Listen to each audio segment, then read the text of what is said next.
ঠিক আছে না, আমি তোমার জন্য চা করে নিয়েছি। চায়ের সাথে ওটা কি নিয়ে এসছো? আমি ডিম সেদ্ধ করছি দুটো। চায়ের সাথে ডিম সিদ্ধ খাবো? হ্যাঁ, তোমার তো সর্দি লেগেছে বলো।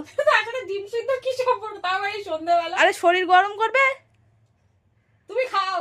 আরে তোমার ঠান্ডা লেগেছে বলে আমি তাড়াতাড়ি দেখো কাছ থেকে এসে চা করলাম, দুটো ডিম সেদ্ধ করলাম যাতে তোমার শরীরটা ঠিক থাকে। আর তুমি এরকম করছো। ডিম সিদ্ধ মানুষ সকালবেলা খায়, সন্ধ্যাবেলা কেউ খায় না। তোমাকে আমি সকালে কোথায় পাবো?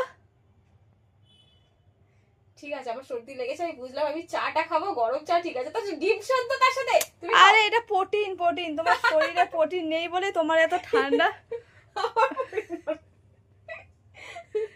আমার চাতেই চলবে। খাবে না তো? না, সত্যি খাবে না? আরে সন্ধ্যাবেলা কেউ ডিম খায় না।